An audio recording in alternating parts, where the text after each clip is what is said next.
क्या आप भी चाहते हैं कि आपका इंग्लिश बेहतर हो? अगर हाँ, तो ये लेक्चर सिर्फ आपके लिए है। आज हम प्रेजेंट परफेक्ट टेंस में yes no type interrogative sentence को पढ़ेंगे और बहुत ही बेहतर ढंग से समझेंगे। अगर आप अभी तक चैनल को सब्सक्राइब नहीं किए हैं तो प्लीज़ सब्सक्राइब कीजिए, बेल आइकन को प्रेस कीजिए ताकि सभी लेक्चर्स का नोटिफिकेशन आपको मिलते रहे। तो चलिए शुरू करते हैं और बनते हैं इंग्लिश के थोड़े और expert. Yes no type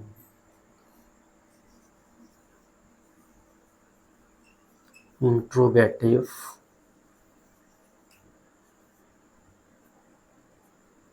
sentence.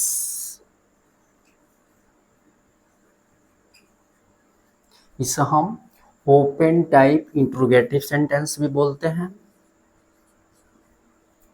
तो सबसे पहले हम समझ लें कि इसे हम yes no type interrogative sentence क्यों बोलते हैं। तो इससे जो भी प्रश्न पूछा जाता है उसका आंसर हमें यस या नो में देना पड़ता है या सर हिला करके देना पड़ता है, इसलिए हम इसे yes no type interrogative sentence बोलते हैं। हिंदी में ये हमेशा क्या से शुरू होता है। इंग्लिश में अगर सेंटेंस में केवल मेन वर्ब है तो ये मेन वर्ब से शुरू होता है।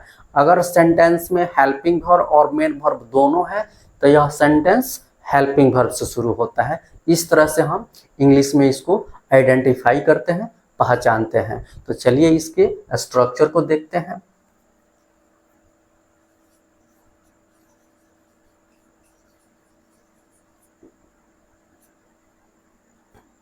इसका स्ट्रक्चर होता है हैज,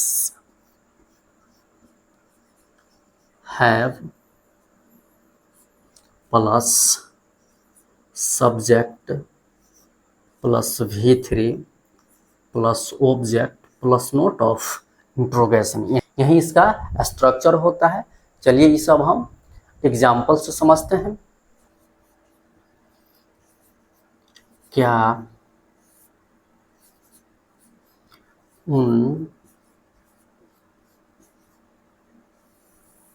लोगों ने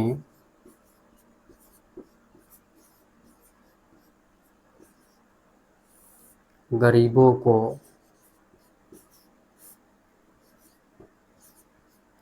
तंग किया है?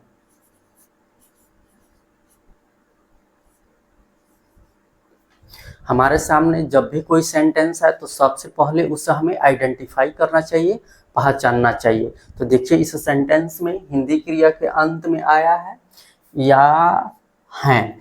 इससे पता चलता है कि ये सेंटेंस प्रेजेंट परफेक्ट टेंस में है। इसके जस्ट बाद हमें टाइप्स ऑफ सेंटेंस पता करना चाहिए। तो इसके लिए हमें सेंटेंस को अच्छे से रीड करना होगा। क्या है सेंटेंस? क्या उन लोगों ने गरीबों को तंग किया है। तो ये सेंटेंस जो है क्या से शुरू हो रहा है। तो हम जानते हैं कि जितने भी हिंदी वाक्य होते हैं जो क्या से शुरू होते हैं वह सब के सब yes no type interrogative sentence होते हैं। जैसे ये पता चले इसका जो भी स्ट्रक्चर होता है हमें याद आ जाना चाहिए। क्या है स्ट्रक्चर?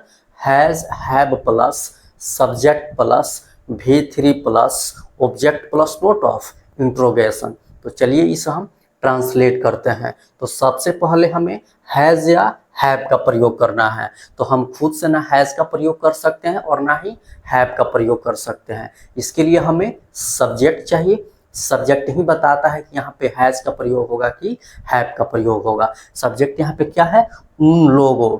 उन लोगों का होता है दे, जो प्लुरल सब्जेक्ट होता है और हम जानते हैं कि प्लुरल सब्जेक्ट के साथ प्लुरल वर्ब का प्रयोग होता है। तो यहाँ पे हैव जो है ये प्लुरल होता है जिसका प्रयोग subject we, they, I, you and plural number के साथ होता है। तो यहाँ पे हो जाएगा हैव।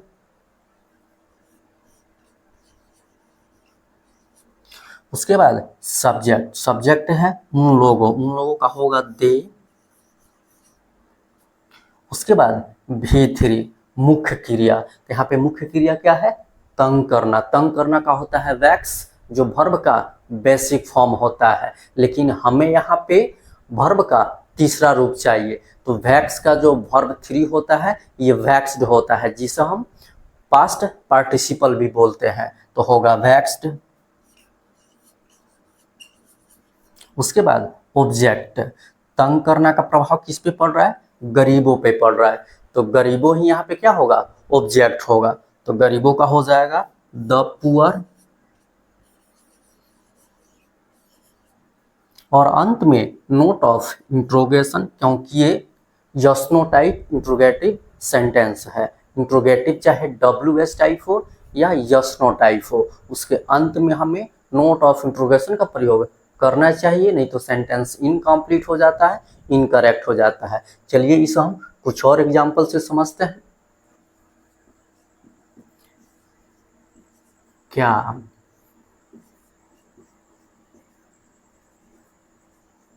सोहन ने अपना काम किया है? देखिए इस सेंटेंस में हिंदी क्रिया के अंत में आया है या है। इससे पता चलता है कि ये सेंटेंस प्रेजेंट परफेक्ट टेंस में है। इसके जस्ट बाद हमें टाइप्स ऑफ सेंटेंस पता करना चाहिए। तो देखिए ये सेंटेंस जो है क्या से शुरू हो रहा है, और हम जानते हैं कि जितने भी हिंदी वाक्य क्या से शुरू होते हैं वह सब के सब yes no type interrogative sentence होते हैं। जैसे ये पता चले इसका जो भी स्ट्रक्चर है हमें याद आ जाना चाहिए। क्या है structure? Has, have plus subject plus V3 plus object plus note of interrogation. तो चलिए इसे ट्रांसलेट करते हैं। तो सबसे पहले हमें हैज या हैव का प्रयोग करना है। तो हम खुद से ना हैज का प्रयोग कर सकते हैं और ना ही हैव का प्रयोग कर सकते हैं। इसके लिए हमें सब्जेक्ट चाहिए। सब्जेक्ट ही बताता है कि यहाँ पे हैज का प्रयोग होगा कि हैव का प्रयोग होगा। यहाँ पे सब्जेक्ट क्या है? सोहन, जो थर्ड पर्सन सिंगुलर नंबर है। ठीक है, हम जानते हैं कि सिंगुलर सब्जेक्ट के साथ सिंगुलर वर्ब का प्रयोग होता है। तो यहाँ पे सिंगुलर वर्ब हैज होता है, जिसका प्रयोग subject he, she, it and singular number के साथ होता है। तो यहाँ पे हो जाएगा हैज, हैज। उसके बाद सब्जेक्ट, सब्जेक्ट क्या है? सोहन, सोहन चूंकि प्रॉपर नाउन है तो इसको कैपिटल लेटर से लिखना है। उसके बाद V3 मुख्य क्रिया। तो यहाँ पे मुख्य क्रिया क्या है? करना, करना का होता है डू, जो वर्ब का बेसिक फॉर्म होता है, लेकिन हमें यहाँ पे वर्ब का तीसरा रूप चाहिए। तो डू का जो तीसरा रूप होता है ये होता है डन। तो यहाँ पर हो जाएगा डन। उसके बाद ऑब्जेक्ट, तो करना का प्रभाव अपना काम पे पड़ रहा है। तो यहाँ पे अपना काम ही क्या होगा? ऑब्जेक्ट होगा, जिसमें अपना जो है पोजेसिव एडजेक्टिव है। सिंगुलर मेल नेम के लिए जो पोजेसिव एडजेक्टिव होता है वह हीज होता है। तो यहाँ पे हो जाएगा हीज। और काम का वर्क, और अंत में नोट ऑफ इंट्रोगेशन, क्योंकि ये एक yes no type interrogative sentence है। चलिए इसे हम एक और एग्जांपल से समझते हैं। क्या तुम्हारी पत्नी ने एक साड़ी खरीदी है? देखिए इस सेंटेंस में हिंदी क्रिया के अंत में आया है ई है। इससे पता चलता है कि ये सेंटेंस प्रेजेंट परफेक्ट टेंस में है। इसके जस्ट बाद हमें टाइप्स ऑफ सेंटेंस पता करना चाहिए। तो देखिए यह सेंटेंस क्या से शुरू हो रहा है, और हम जानते हैं कि जितने भी हिंदी वाक्य क्या से शुरू होता है वह सब के सब yes no type interrogative sentence होता है। जैसे ये पता चले इसका जो भी स्ट्रक्चर है हमें याद आ जाना चाहिए। क्या है स्ट्रक्चर?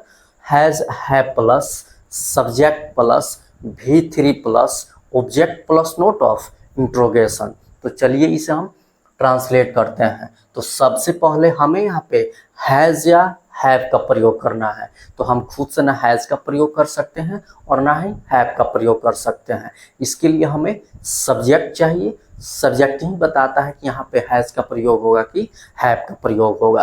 यहाँ पे सब्जेक्ट है तुम्हारी पत्नी, जिसमें तुम्हारी जो है ये पॉजेसिव एडजेक्टिव है। इससे पता नहीं चलता है कि सब्जेक्ट सिंगुलर है कि प्लुरल है, बल्कि इसके बाद जो नाउन आता है उससे पता चलता है कि सब्जेक्ट सिंगुलर है कि प्लुरल है।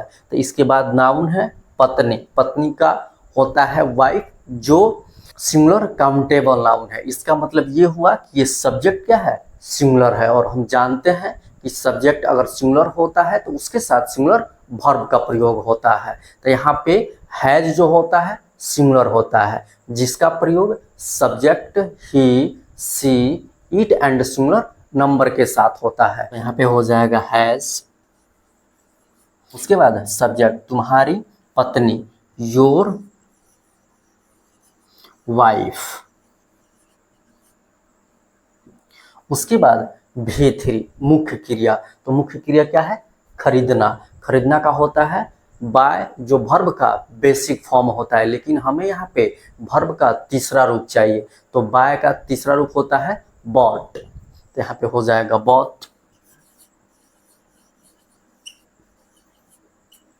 उसके बाद ऑब्जेक्ट। तो खरीदना का प्रभाव कहाँ पड़ रहा है, एक साड़ी पे। तो एक साड़ी यहाँ पे क्या होगा, ऑब्जेक्ट होगा। तो हो जाएगा अ साड़ी। और अंत में नोट ऑफ इंट्रोगेशन, क्योंकि ये एक yes no type interrogative sentence है। इंट्रोगेटिव चाहे यस नो टाइप हो या WS टाइप हो, उसके अंत में हमें नोट ऑफ इंट्रोगेशन का प्रयोग करना चाहिए, नहीं तो सेंटेंस इनकम्प्लीट हो जाता है, इनकरेक्ट हो जाता है। तो आज यहीं तक रहने देते हैं। नेक्स्ट लेक्चर में हम yes no type interrogative plus negative sentence पढ़ेंगे और ऐसा ही एग्जाम्पल से समझेंगे। अगर लेक्चर अच्छा लगा हो तो शेयर कीजिए, लाइक कीजिए, कमेंट कीजिए, चैनल को सब्सक्राइब कीजिए, बेल आइकन को प्रेस कीजिए, ताकि सभी लेक्चर्स का नोटिफिकेशन आपको मिलते रहे। हमारे साथ बने रहने के लिए आप सभी को बहुत बहुत धन्यवाद। Okay, thanks.